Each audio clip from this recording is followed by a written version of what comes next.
Hi City Church family, Pastor Solo here, coming back to you again.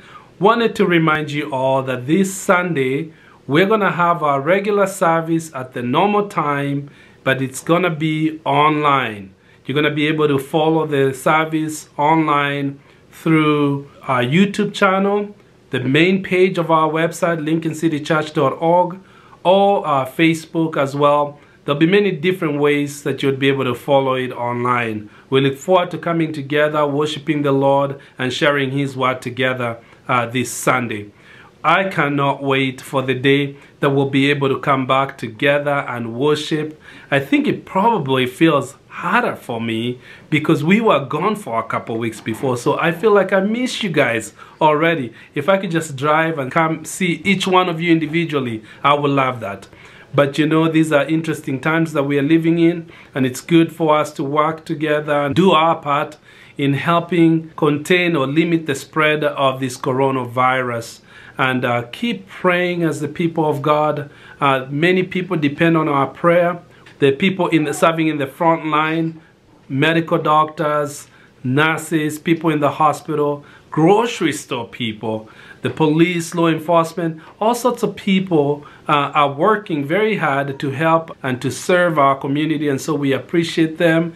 But more importantly, for us as believers, we need to be lifting them up in prayer. Some of you, if you might remember, during our prayer and fasting meetings at the beginning of the year, we start those sessions dedicating the entire year to the Lord, not knowing what's going to happen even the next day, but believing for great things.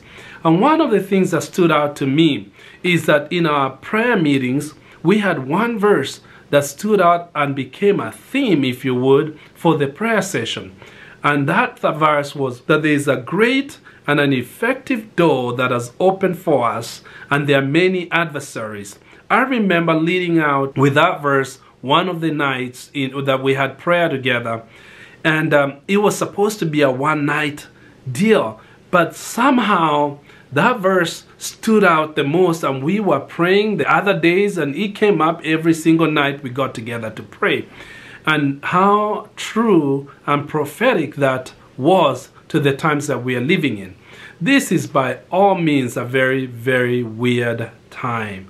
I mean, the world is stopped in so many different ways. There's so much unknown. Our life as we know it has been halted, and I know many people are adjusting. Some people are even losing jobs during this situation. The economy is almost at a standstill.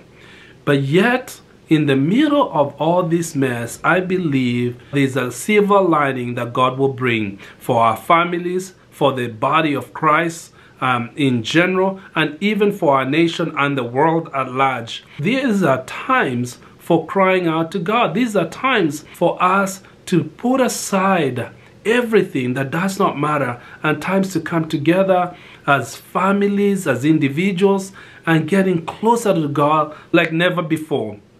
Because I believe that when we come to the other side, things are going to be stronger.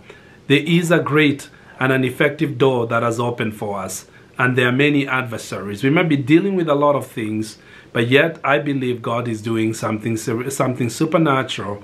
And if we would just keep our spiritual eyes open and our spiritual ears open to hear what God is speaking in these hours. We love you. We miss you already, but looking forward to worshiping with you on Sunday at the same time as our regular service. Only this time it's going to be an online experience. God bless you guys, and talk to you soon.